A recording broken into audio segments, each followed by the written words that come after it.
История происходит в 2017 году в городе Раджкот, Индия, где Сандип Надхвани, 36 лет, работает доцентом в колледже фармацевтики Моди. Сандип живет с женой и двумя маленькими детьми в квартире в жилом комплексе на улице Даршан-авеню. Мать Сандипа, Джайшри Надхвани, 64 лет, была учительницей на пенсии. У нее 3 детей, 2 дочери, которые уже вышли замуж, и Сандип – единственный сын. Джайшри всегда любила и заботилась о своих детях, желая им самой лучшей жизни. Она часто занималась йогой, молилась и, несмотря на возраст, оставалась здоровой и ясной. После смерти мужа 3 детей обсудили и решили, что она будет жить с семьей Сандипа. Это помогало ей меньше чувствовать одиночество и одновременно поддерживало уход за внуками, когда Сандип с женой были заняты. Все согласились, что это лучшее решение как для Джайшри, так и для семьи. Жизнь продолжалась как обычно до начала сентября 2017 года, когда у Джайшри случился инсульт. Несмотря на своевременную медицинскую помощь, она осталась с параличом половины тела и больше не могла ходить самостоятельно, как раньше. 27 сентября 2017 года охранники в здании на Даршан-авеню услышали громкий звук. При проверке они обнаружили тело пожилой женщины во дворе. Это была Джайшри. Один из охранников сразу же отправился в квартиру Сандипа, чтобы сообщить новость. Сандип заплакал и рассказал полиции, что его мать покончила с собой, пояснив, что она часто занималась йогой на балконе и, возможно, случайно поскользнулась и упала. Полиция поверила его словам и не проводила дальнейшего расследования. Однако через 3 месяца анонимный звонок сообщил, что это не самоубийство, а убийство, что заставило полицию возобновить дело и провести серьезное расследование.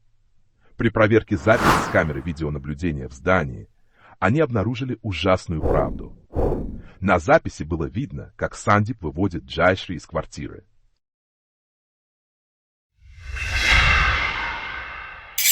После этого Сандип и его жена обменялись многозначительным взглядом, прежде чем он продолжил помогать матери подняться на крышу.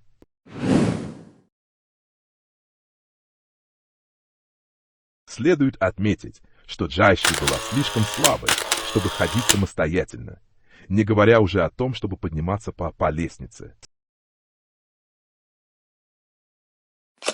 Камера видеонаблюдения зафиксировала, как Сандипу пришлось тащить мать на крышу, особенно после того, как она упала.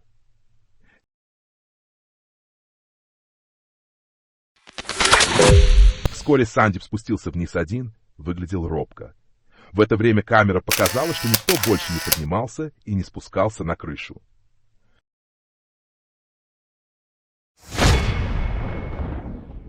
Полиция поняла, что при параличе половины тела у Джайшри не было возможности самостоятельно подняться по лестнице, а перелезть через перила высотой почти в метр, чтобы прыгнуть вниз, было совершенно невозможно. Эти доказательства явно указывают на то, что Ба была убита собственным сыном. Полиция вызвала Сандипа в участок для допроса и показала ему видеозапись.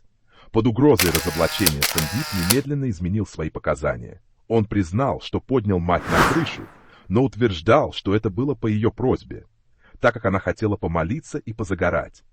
Он сказал, что потом спустился за водой, но когда вернулся, матери уже не было. Однако, после нескольких часов напряженного допроса, Сандип сломался и признался в преступлении.